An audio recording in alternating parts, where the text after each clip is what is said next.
ನಮಸ್ಕಾರ ಸ್ನೇಹಿತರೆ, ಕರ್ನಾಟಕ ಮ್ಯಾಟರ್ಸ್ಗೆ ಮತ್ತೊಮ್ಮೆ ಸ್ವಾಗತ.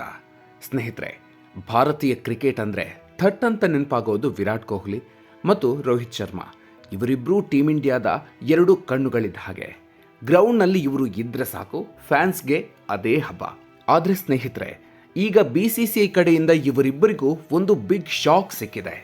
ಇಷ್ಟು ದಿನ ಟಾಪ್ ಲೆವೆಲ್ನಲ್ಲಿದ್ದ ಕಿಂಗ್ ಕೊಹ್ಲಿ ಮತ್ತು ಹಿಟ್ಮ್ಯಾನ್ಗೆ ಈಗ ಹಿಂಬಡ್ತಿ ನೀಡಲಾಗಿದೆ. ಹೌದು, ನೀವು ಕೇಳ್ತಾ ಇರೋದು ನಿಜ. BCCIನ ಹೊಸ ಸೆಂಟ್ರಲ್ ಕಾಂಟ್ರಾಕ್ಟ್ ಲಿಸ್ಟ್ನಲ್ಲಿ ರೋಹಿತ್ ಮತ್ತು ವಿರಾಟ್ ಇಬ್ಬರನ್ನು ಕೆಳಕ್ಕೆ ತಳ್ಳಲಾಗಿದೆ. ಅಷ್ಟೇ ಅಲ್ಲ, ಅವರಿಗೆ ಸಿಗ್ತಾ ಇದ್ದ ಕೋಟಿ ಸಂಬಳಕ್ಕೂ ಕತ್ತರಿ ಬೀಳಲಿದೆ. ಅಷ್ಟಕ್ಕೂ BCCI ಯಾಕೆ ಈ ನಿರ್ಧಾರ ತಗೊಳ್ತು? ಇವರಿಬ್ಬರ ಬದಲು ಈಗ ಟಾಪ್ ಪ್ಲೇಸ್ನಲ್ಲಿ ಇರೋರು ಯಾರು? ಗ್ರೇಡ್ A, B, C ಲಿಸ್ಟ್ನಲ್ಲಿ ಯಾರ್ಯಾರ ಹೆಸರಿದೆ? ಎಲ್ಲ ಇಂಟ್ರೆಸ್ಟಿಂಗ್ ವಿಷಯಗಳನ್ನು ಇವತ್ತಿನ ವಿಡಿಯೋದಲ್ಲಿ ಡೀಟೇಲ್ ಆಗಿ ನೋಡೋಣ. ಅದಕ್ಕೂ ಮೊದಲು ನೀವಿನ್ನೂ ನಮ್ಮ ಚಾನಲ್ಗೆ ಸಬ್ಸ್ಕ್ರೈಬ್ ಆಗಿಲ್ಲ ಅಂದ್ರೆ ದಯವಿಟ್ಟು ಸಬ್ಸ್ಕ್ರೈಬ್ ಆಗಿ ಮತ್ತು ಬೆಲ್ ಐಕಾನ್ ಪ್ರೆಸ್ ಮಾಡಿ. ಸ್ನೇಹಿತರ, ವಿಷಯ ಏನಪ್ಪಾ ಅಂದ್ರೆ BCCI 2025-26ನೇ ಸಾಲಿನ ಹೊಸ ಒಪ್ಪಂದ ಪಟ್ಟಿಯನ್ನ ರೆಡಿ ಮಾಡಿದೆ. ಇದರಲ್ಲಿ ಅತಿ ದೊಡ್ಡ ಬದಲಾವಣೆ ಏನಂದ್ರೆ ಇಲ್ಲಿವರೆಗೂ ಇದ್ದ ಗ್ರೇಡ್ A+ ಕೆಟಗರಿಯನ್ನೇ ರದ್ದು ಮಾಡಲಾಗಿದೆ. ಹಿಂದೆಲ್ಲ A+ ಗ್ರೇಡ್ನಲ್ಲಿ ಇರೋ ಆಟಗಾರರಿಗೆ ವಾರ್ಷಿಕ 7 ಕೋಟಿ ರೂಪಾಯಿ ಸಂಬಳ ಸಿಗ್ತಾ ಇತ್ತು. ವಿರಾಟ್ ಕೊಹ್ಲಿ, ರೋಹಿತ್ ಶರ್ಮಾ, ಜಸ್ಪ್ರೀತ್ ಬೂಮ್ರಾ ಮತ್ತು ರವೀಂದ್ರ ಜಡೇಜಾ ಈ ಲಿಸ್ಟ್ನಲ್ಲಿ ಇದ್ರು. ಆದ್ರೆ ಈಗ ಅಜಿತ್ ಅಗರ್ಕರ್ ನೇತೃತ್ವದ ಆಯ್ಕೆ ಸಮಿತಿ ಈ A+ ಗ್ರೇಡ್ ಅನ್ನೇ ತೆಗೆದುಹಾಕಿದೆ. ಇದರ ನೇರ ಪರಿಣಾಮ ನಮ್ಮ ಸ್ಟಾರ್ ಆಟಗಾರರಾದ ಕೊಹ್ಲಿ ಮತ್ತು ರೋಹಿತ್ ಮೇಲೆ ಬಿದ್ದಿದೆ. ವರದಿಗಳ ಪ್ರಕಾರ ಇವರಿಬ್ಬರನ್ನು ಈಗ A ಗ್ರೇಡ್ ಅನ್ನು ಬಿಟ್ಟು ಗ್ರೇಡ್ B ಕ್ಯಾಟಗರಿಗೆ ತಳ್ಳಲಾಗಿದೆ. ಯಾಕೆ ಹೀಗೆ? ನಿಮ್ಗೊಂದು ಡೌಟ್ ಬರಬಹುದು, ಇವರಿಬ್ರು ಲೆಜೆಂಡ್ಸ್ ಅಲ್ವಾ, ಯಾಕೆ ಹೀಗೆ ಮಾಡಿದ್ರು ಅಂತ. ಅದಕ್ಕೆ BCCI ಕೊಡ್ತಾ ಇರೋ ಕಾರಣ ಇಷ್ಟೇ: ಪರ್ಫಾರ್ಮೆನ್ಸ್ ಮತ್ತು ವರ್ಕ್ ಲೋಡ್.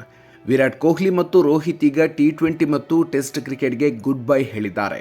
ಅವರು ಆಡ್ತಾ ಇರೋದು ಕೇವಲ ಏಕದಿನ ಕ್ರಿಕೆಟ್ ಮಾತ್ರ. BCCI ನಿಯಮದ ಪ್ರಕಾರ ಯಾರು 3 ಫಾರ್ಮ್ಯಾಟ್ನಲ್ಲಿ ಅಂದರೆ ಟೆಸ್ಟ್, ODI, T20ಯಲ್ಲಿ ಆಡ್ತಾರೋ ಅವರಿಗೆ ಮಾತ್ರ ಟಾಪ್ ಗ್ರೇಡ್ ಸಿಗುತ್ತೆ. ಹಾಗಾಗಿ ಇವರಿಬ್ಬರನ್ನ ಗ್ರೇಡ್ Bಗೆ ಸೇರಿಸಲಾಗಿದೆ. ಹಾಗಾದ್ರೆ ಈಗ ಟಾಪ್ ಅಥವಾ A ಗ್ರೇಡ್ನಲ್ಲಿ ಯಾರಿದ್ದಾರೆ? ಈಗ BCCIನ ಟಾಪ್ ಲಿಸ್ಟ್ನಲ್ಲಿ ಇರೋದು ಕೇವಲ 3 ಜನ. ಒಬ್ರು ಶುಭ್ಮನ್ ಗಿಲ್. ಗಿಲ್ ಈಗ ಟೆಸ್ಟ್ ಮತ್ತು ಏಕದಿನ ತಂಡದ ನಾಯಕರಾಗಿದ್ದಾರೆ. T20 ವರ್ಲ್ಡ್ ಕಪ್ ಟೀಮ್ನಿಂದ ಡ್ರಾಪ್ ಆಗಿದ್ರು, ಈಗ ಅವರಿಗೆ ಬಂಪರ್ ಪ್ರಮೋಷನ್ ಸಿಕ್ಕಿದೆ. ಎರಡನೇವರು ಜಸ್ಪ್ರೀತ್ ಬೂಮ್ರಾ. ಟೀಮ್ ಇಂಡಿಯಾದ ಬೆನ್ನೆಲುಬು ಈ ಬೂಮ್ರಾ. ಇವರು 3 ಫಾರ್ಮ್ಯಾಟ್ ಆಡೋದ್ರಿಂದ ಇವರಿಗೆ A ಗ್ರೇಡ್ ಪಕ್ಕಾ ಆಗಿದೆ. ಮೂರನೇವರು ರವೀಂದ್ರ ಜಡೇಜಾ. T20ಯಿಂದ ರಿಟೈರ್ಡ್ ಆಗಿದ್ರು. ಟೆಸ್ಟ್ ಮತ್ತು ಏಕದಿನದಲ್ಲಿ ಇವರ ಆಟಕ್ಕೆ ಬೆಲೆ ಸಿಕ್ಕಿದೆ. ಗ್ರೇಡ್ B ಮತ್ತು C ಕಥೆ ಏನು? ಸ್ನೇಹಿತರೆ, ವಿರಾಟ್ ಮತ್ತು ರೋಹಿತ್ ಜೊತೆಗೆ ಇನ್ನುಳಿದ ಸ್ಟಾರ್ ಆಟಗಾರರು ಈಗ ಗ್ರೇಡ್ B ನಲ್ಲಿದ್ದಾರೆ. ಈ ಲಿಸ್ಟ್ ನಲ್ಲಿ ಯಾರ್ಯಾರಿದ್ದಾರೆ ಗೊತ್ತಾ? T20 captain Suryakumar Yadav, KL Rahul, Hardik Pandya, Rishabh Pant, Shreyas Iyer, Kuldeep Yadav, Mohammed Siraj, Washington Sundar ಮತ್ತು ಯಶಸ್ವಿ ಜೈಸ್ವಾಲ್ ಈ ಪಟ್ಟಿಯಲ್ಲಿದ್ದಾರೆ. ಇನ್ನುಳಿದಂತೆ ಯುವ ಆಟಗಾರರಾದ ರಿಂಕು ಸಿಂಗ್, ತಿಲಕ್ ವರ್ಮಾ, ಸಂಜು ಸ್ಯಾಮ್ಸನ್, ಅಕ್ಷರ್ ಪಟೇಲ್, ಶಿವಮ್ ದುಬೆ, ಅಭಿಷೇಕ್ ಶರ್ಮಾ, ಋತುರಾಜ್ ಗಾಯಕ್ವಾಡ್ ಸೇರಿದಂತೆ ಒಟ್ಟು 16 ಜನರಿಗೆ ಗ್ರೇಡ್ C. ಯಾವ ಗ್ರೇಡ್ಗೆ ಎಷ್ಟು ಸಂಬಳ? ಹಿಂದಿನ ಲೆಕ್ಕಾಚಾರದ ಪ್ರಕಾರ ಗ್ರೇಡ್ A+ಗೆ 7 ಕೋಟಿ ರೂಪಾಯಿ ಇತ್ತು, ಗ್ರೇಡ್ Aಗೆ 5 ಕೋಟಿ ರೂಪಾಯಿ, ಗ್ರೇಡ್ Bಗೆ 3 ಕೋಟಿ ರೂಪಾಯಿ, ಗ್ರೇಡ್ Cಗೆ 1 ಕೋಟಿ ರೂಪಾಯಿ ಇತ್ತು. ಈಗ A+ ಗ್ರೇಡ್ ಇಲ್ಲದೆ ಇರೋದ್ರಿಂದ ಗ್ರೇಡ್ A ನಲ್ಲಿ ಗಿಲ್, ಬೂಮ್ರಾ, ಜಡೇಜಾಗಿ ಎಷ್ಟು ಸಿಗುತ್ತೆ ಅನ್ನೋದು ಇನ್ನೂ ಕನ್ಫರ್ಮ್ ಆಗಿಲ್ಲ. ಆದರೆ ಗ್ರೇಡ್ Bಗೆ ಇಳಿದಿರೋ ಕೊಹ್ಲಿ ಮತ್ತು ರೋಹಿತ್ಗೆ ಸಂಬಳ ಕಡಿಮೆಯಾಗುವುದಂತೂ ಗ್ಯಾರಂಟಿ.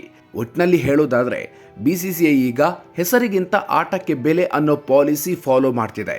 ನೀವು ಎಷ್ಟೇ ದೊಡ್ಡ ಆಟಗಾರ ಆಗಿದ್ರೂ ಮೈದಾನದಲ್ಲಿ ಎಷ್ಟು ಮ್ಯಾಚ್ ಆಡ್ತೀರಾ ಅನ್ನೋದ್ರ ಮೇಲೆ ನಿಮ್ಮ ಕಾಂಟ್ರಾಕ್ಟ್ ಗ್ರೇಡ್ ಫಿಕ್ಸ್ ಆಗ್ತಿದೆ. ಸ್ನೇಹಿತರೆ, BCCIನ ಈ ನಡೆ ಸರಿಯಾಗಿದೆಯಾ? ಕೇವಲ ಒಂದೇ ಫಾರ್ಮ್ಯಾಟ್ ಆಡ್ತಾರೆ ಅಂತ ರೋಹಿತ್ ಮತ್ತು ಕೊಹ್ಲಿ ಅವರನ್ನ ಗ್ರೇಡ್ Bಗೆ ಹಾಕಿದ್ದು ಸರಿನಾ? ನಿಮ್ಮ ಅಭಿಪ್ರಾಯವನ್ನ ತಪ್ಪದೆ ಕಾಮೆಂಟ್ ಮಾಡಿ ತಿಳಿಸಿ. ವಿಡಿಯೋ ಇಷ್ಟ ಆಗಿದ್ರೆ ಲೈಕ್ ಮಾಡಿ, ಶೇರ್ ಮಾಡಿ. ಕ್ರಿಕೆಟ್ನ ಮತ್ತಷ್ಟು ಅಪ್ಡೇಟ್ಸ್ಗಳಿಗಾಗಿ ನಮ್ಮ ಚಾನಲ್ಗೆ ಸಬ್ಸ್ಕ್ರೈಬ್ ಆಗೋದನ್ನ ಮರಿಬೇಡಿ. ಮುಂದಿನ ವಿಡಿಯೋದಲ್ಲಿ ಮತ್ತೊಂದು ಇಂಟ್ರೆಸ್ಟಿಂಗ್ ಅಪ್ಡೇಟ್ ಜೊತೆಗೆ ಮತ್ತೆ ಸಿಗೋಣ. ಅಲ್ಲಿವರೆಗೂ ನಮಸ್ಕಾರ.